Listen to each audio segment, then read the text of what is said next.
ശ്രീനഗറിൽ നിന്ന് പെഹൽഗാമിലേക്കുള്ള യാത്ര.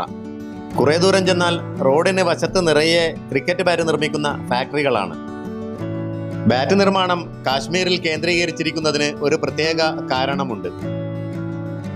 അസംസ്കൃത വസ്തുവായ വില്ലോ മരം ഇവിടെ ധാരാളമായി ലഭിക്കുന്നു എന്നതാണ് ആ വസ്തുത.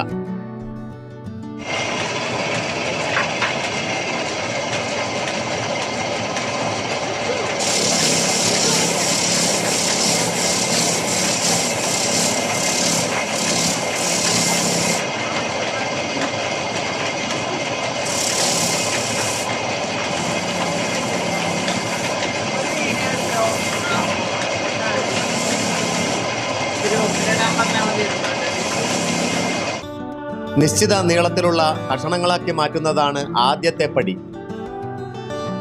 പിന്നീട് ഈർച്ചമില്ലിൽ കനം കുറഞ്ഞ പലകകളാക്കി മാറ്റുന്നു.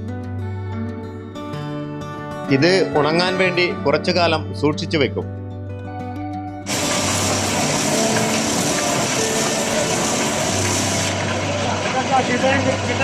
അതിവിദഗ്ധരായ തൊഴിലാളികൾ ലെയ്ത്തിന്റെ സഹായത്തോടെ പിന്നീട് ഇത് ക്രിക്കറ്റ് ബാറ്റാക്കി മാറ്റുന്നു. ടെന്നീസ് ബോൾ കൊണ്ട് കളിക്കുന്ന കനം കുറഞ്ഞ ക്രിക്കറ്റ് ബാറ്റ് നിർമ്മിക്കുന്ന രീതിയാണ് ഈ കാണുന്നത്.